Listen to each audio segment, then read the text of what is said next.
I was trying to find the official bio of Keith Jones, who's going to entertain us, and I'm embarrassed to say I couldn't find it, but I did remember reading about it and learning about it, and I would like to introduce Keith. He can introduce himself certainly when he comes up here, but he's a writer, he's a rapper, he's a musician, he's a political activist, he's a comedian. What else are you, Keith? He's a great American. Please welcome Keith Jones.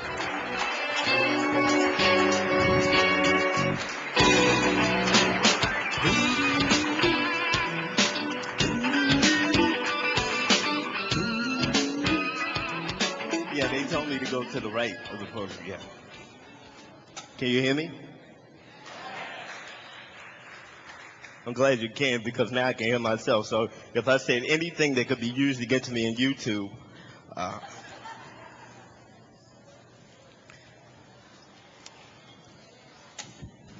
how's this? Is this?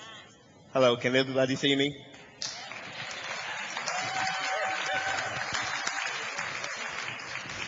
Well, hello everyone. My bio said poof.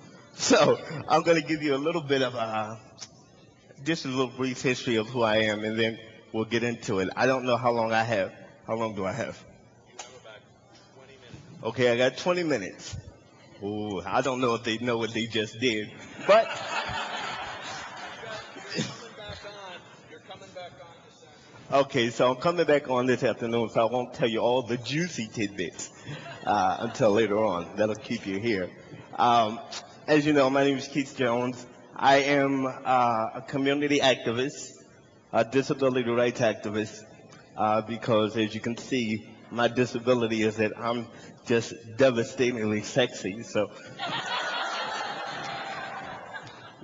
that tends to get in the way of parking and, you know, things like that, hotel accommodations. The bathroom doesn't seem to fit my ego, so I kind of turn sideways when I go in. So what I was asked to do is I was asked to, quote, entertain, unquote, and leave you with food for thought. So I live in Massachusetts, so I'm downstate, all the way down to southern New Hampshire, known as Boston. And thank you, there you go. And what I learned, you know, what I saw today, I saw a lot of politicians, you know, doing their thing, and actually, we have to be very happy that presidential candidates actually are paying attention to us. We remember 2004 when they were like, oh, that's so nice. That's so sweet. What's your name again? And then they pat you on the head and run away. So, and with that, I mean, I was in Boston at the Democratic National Convention, and we were in the Democratic caucus. And they were like, we're going to have the disability caucus, and we got all excited. We were like, yeah, we're going to talk about our issues. And they came in and they just kind of looked at us and started handing out like parking tickets and handicap placards and saying, thank you, we'll see you at the poll. But they forgot to tell us we couldn't get to the poll because there was no ramp. So I couldn't get to the, you know, they're like, are you going to vote? Sure, if I can get the hell in there. You know, if I could reach the lever, that would really be nice. And it just struck me how, you know, when you think about disability, people always, oh my God, how do you do it? It's just, oh, you're such a strong person. Like, are you okay? Yeah, I started, when people say that to me, I instantly start seeing if they have their little medical alert badge on their wrist. Like if they didn't take their medication today, I'm like, are you okay? And I'm thinking if they fall out, I'm like, look, I can't catch you. So if you hit the ground, ooh, then I'm going to ask you, are you okay? And so, you know, and you think about it and you say, wow, you know, this is 2007 now. We're going into one of the most critical elections in my existence on this earth. I am a child of the late 60s. Go 60s. How many people remember the 60s? Kinda. Were you in the, you were either in the fog or you were talking about the fog. So, firstly, I kind of mad that I missed Woodstock, but that's a little private. And so what I was talking about today was how do we, as a community, varying disabilities, varying abilities, how do we make an impact? How do we get beyond people saying, well, you know, you should be heard? Well, we were born in this country. We are citizens of this country. We have the rights of this country. Why are we asking for you to pay attention to our rights? That's the question that I've been struggling with. Is, you know, when you go, well, you have equal choice. Equal choice to do what? Do I have equal choice to be poor? I don't want to be poor. I like a big house. I like a big TV. I like big glasses of martinis. Oh, I shouldn't have said that out loud.